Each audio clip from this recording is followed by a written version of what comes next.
Hey friends, completely chaotic. I actually already filmed an intro for this 2 months ago, and I've just reviewed it today and realised no sound, no sound. So today's video is going to be a mix of tie-dyeing and embroidery, and we are already halfway through the project and now 2 months in the future, so hey past me. One of these days I am going to learn to sort the audio out before I start filming, because that intro, God knows what I was talking about. So what I think I'm going to do is speak over the footage that I already filmed, because the garment does not look plain anymore. So here is the plan. I think I did a plan for this. Oh God, did I speak through it all? Hang on. Okay, I can see myself gesturing, so I think that means that I should have some sort of image for my plan. Oh, yes, I do. Okay, so plan is to take this plain white t-shirt that I'm so glamorously demonstrating here, and this is the design that I had planned for it. So we're going to tie-dye the pink and the blue onto the white, and hopefully leave a stripe, and then we're going to hand stitch the "Protect the Dolls" written on the front. So setting aside the chaos for just a little bit, let's cut back to my original silent film footage and we'll get into the project.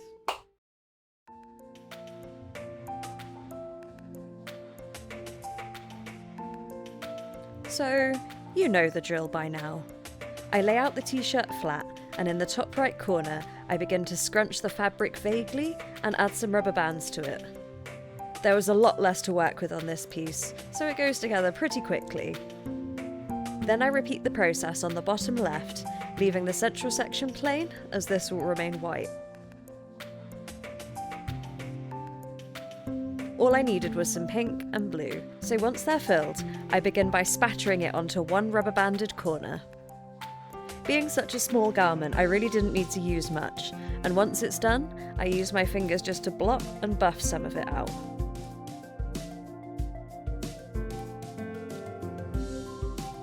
I didn't want either of the colours to mix, so once I'm done with the blue, I give my gloves a wash and move on to the pink, working it into the opposite corner in the same way.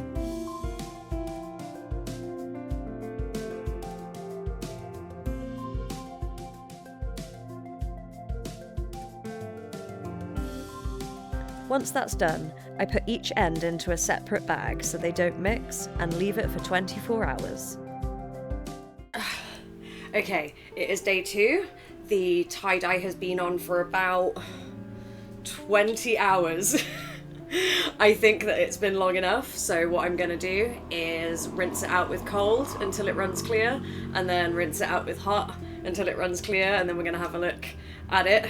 I'm going to try and take you with me, but we're going to put some nice music on in the background because bathroom acoustics are not the one. Okay, I know my bathroom audio is bad, but initial reaction, where is this yellow coming from? Like, what? I've just taken it out of the carrier bag. Like, where did that yellow come from?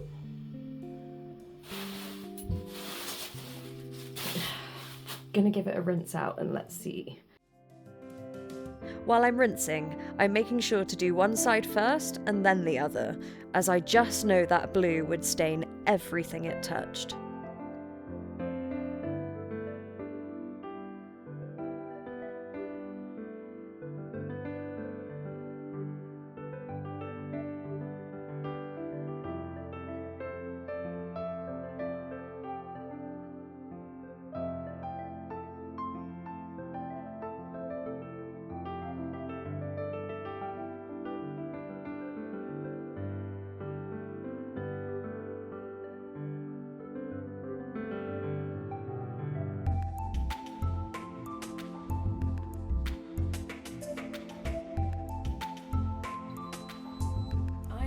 Pleasantly surprised. The yellow has thrown me. It is quite yellow. And yeah, I looked it up another con of the wet technique. However, I think once the text is on the front, it's not going to be noticeable. So the next step is figuring that out. What I'm going to do is set up the camera over my shoulder and find some sort of board to fit in here. I'm going to sketch it in pen. This is a pen, it's washable. I tend to just use some sort of washable felt tip or fine liner when I'm working with fabric, because a lot of the time when I'm embroidering and things, I'm gonna put it in the wash on a gentle wash anyway, and this will lift out. So yeah, let's see how this goes.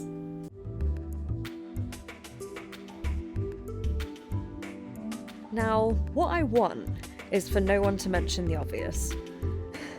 I am now very aware of how silly I was for not sketching it directly from the iPad onto the fabric. However, my cat-candid self decided the logical way was to sketch it onto the paper and then carbon paper it onto the fabric. Yeah, logic. I'd figured this out by the time I did the kneecap dress here, so I promise I've learned my lesson.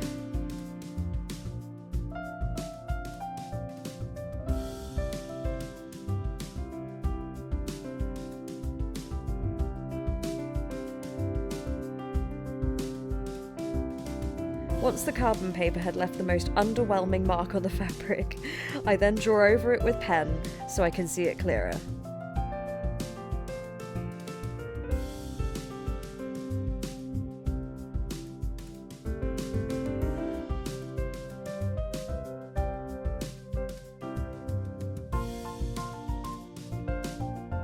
And now the endless sewing commences. Taking my sewing hoop, I begin to fill in the lettering with a satin stitch. I don't know the names of many stitches, but I try my best.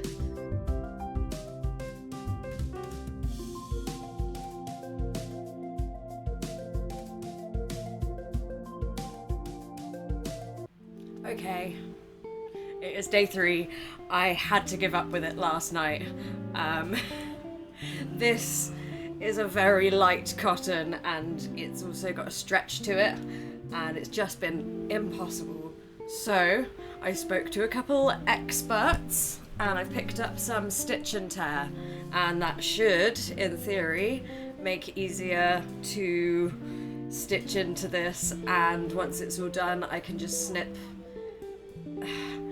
See, I think I had t-shirts that used this when I was younger, and it's not a sensory feeling. But we're gonna persist and try our best to not make it a sensory nightmare. Let's unpick and start again, this time with some of this. A few moments later. So this is where we are today. It looks like I've lost some footage, which is just... But realistically, I was doing this project at the same time as working on my kneecap dress. So I think that the footage must have just got lost somewhere. I've unpicked it all and added the stitch and tear on the inside. And I've done a running stitch around 90% of it for some reason. For some reason I did not even finish doing the running stitch around the edge. So I also can't find my sewing hoop. It's been utter chaos in this life of mine.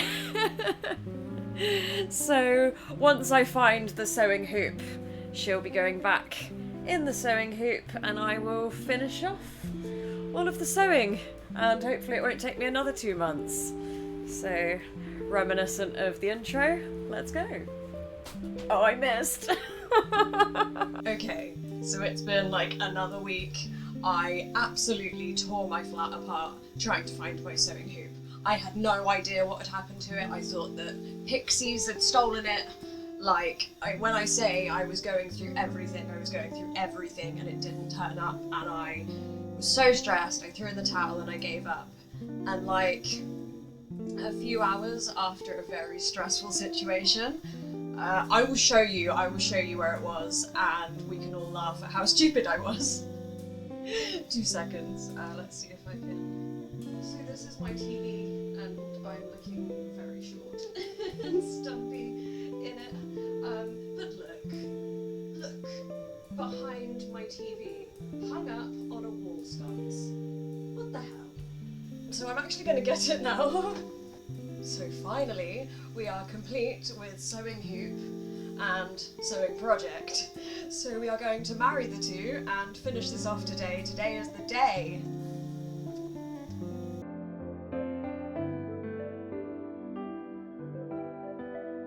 And so continueth the Sisyphean task of sewing this tea.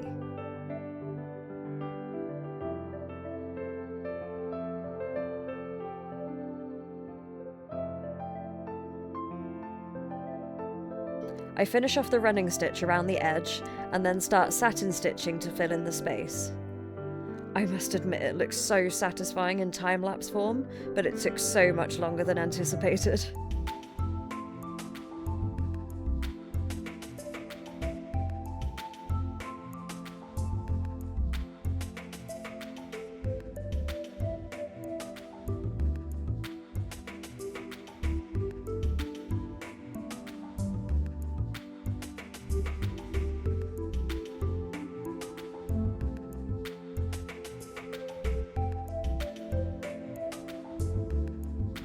Slowly filling out the pink until, of course, I run out of thread. Typical. But I finish the white. And finally the blue.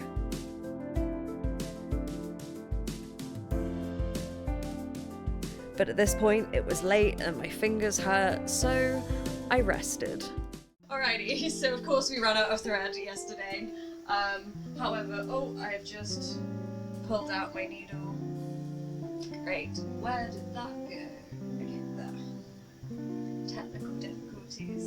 So of course we ran out of pink thread. It is now the next day, and I have tried my best to colour match this pink with the pink that I was using yesterday. The pink I was using yesterday I think was a lot cheaper. It was knotting up quite a lot and like very difficult to work with, so I'm hoping that this is just the same colour but better quality, and hopefully it won't be quite so bumpy. However, I'm super happy with how the blue is turning out. It's looking really, really polished, really lovely. While I was at the haberdashers, I did also pick up some... I really don't know if you can see that. They're like satiny, so they're the same colours, a little bit darker than the colours that I'm using, but they've also got that satin shine. So what I'm going to do is fill in all of the block colour and then go around the outside in black to outline it just so it's a bit more visible against the background, and then outside of the black I'm then going to outline it again in contrasting colours. I'm not sure at the moment what the white's going to do, but I did buy a white just in case, so I'm going to wing it when it gets to that point. However, I did say yesterday that I was going to finish it yesterday. I spent, I think the first timestamp on the first time lapse that I did was 11:20 in the morning, I think, and then the last timestamp was like 8 or 9 p.m. last night. My fingers are quite sore, so I don't know how efficient it's going to be today, but I can feel it. I can feel the ending, and it's so close, and it's turning out so well. So let's crack this out today, and hopefully it won't be another 9 hours of sewing today. Waking with fresh vigour, I start again on filling out the blue.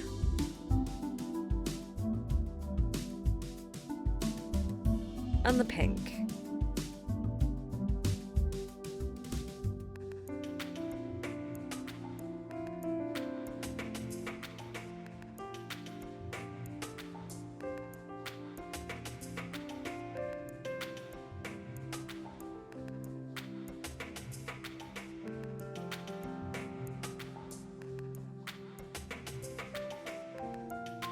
And once that was all done, I could start with the black outline, which really, really brought it to life.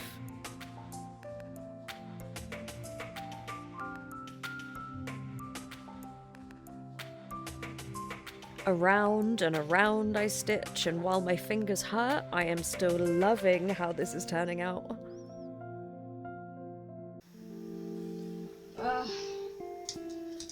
Did I expect for the I'll finish today to take 3 days of pretty much straight sewing?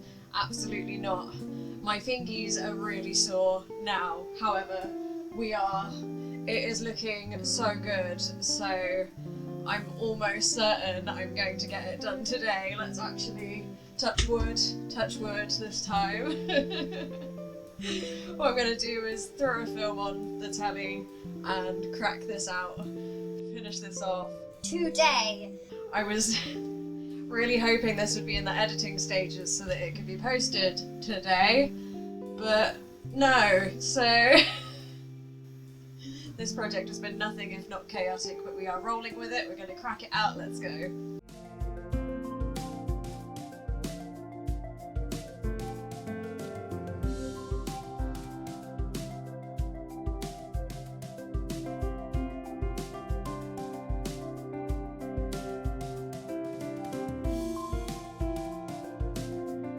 You know what, as if it's been another week and she's still not done and it's starting to become an issue now. So I think no more vlog segments, we're gonna get her done. Gonna time lapse the whole thing, and then yeah, we're gonna get her done and we're gonna do photo shoots. It's gonna be lovely, but for fuck's sake we need to get it done.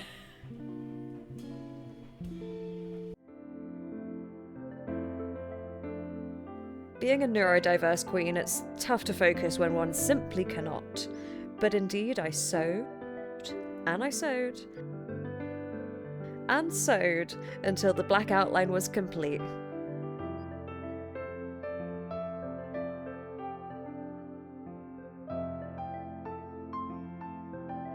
Now the back stitch was done. I may have called it running stitch a few times.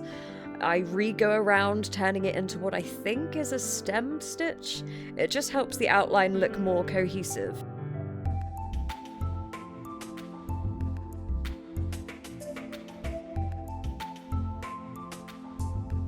But oh my gosh, the end point was here. Tearing away the stitch and tear, and finally seeing the final piece. Incroyable. Mwah. There was only one thing left to do.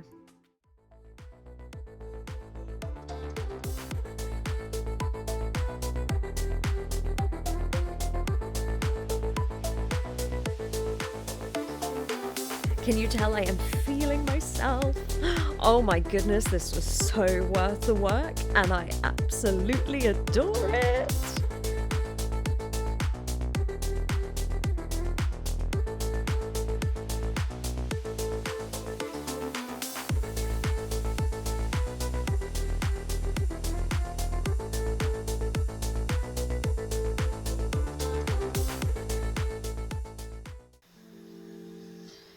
And there we have it. After 2 months, maybe more, she's finally done. But honestly, I am so happy with how she turned out.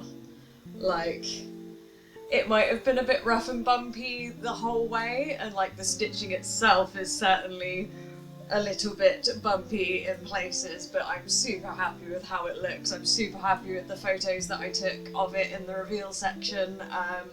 Probably one of my favourite photos of me. Can't keep saying that though. And I'm definitely looking forward to wearing this. This is going to be in my regular wardrobe rotation. I am hopefully not going to be embroidering for a little bit, give my fingers a rest, but I'm feeling so much more confident about embroidering in general. It might be rough and bumpy, but it's the least rough and bumpy embroidery from me has ever been. And it did take a while. It did take a while, but I can't complain at all. I'm so happy with how it turned out. Thank you for joining me on this crazy, chaotic episode of making my wardrobe more whimsical, but hasn't it just made my wardrobe even more whimsical? If you like what you see, hit like. If you want to stick around, hit subscribe. Until next time, bye!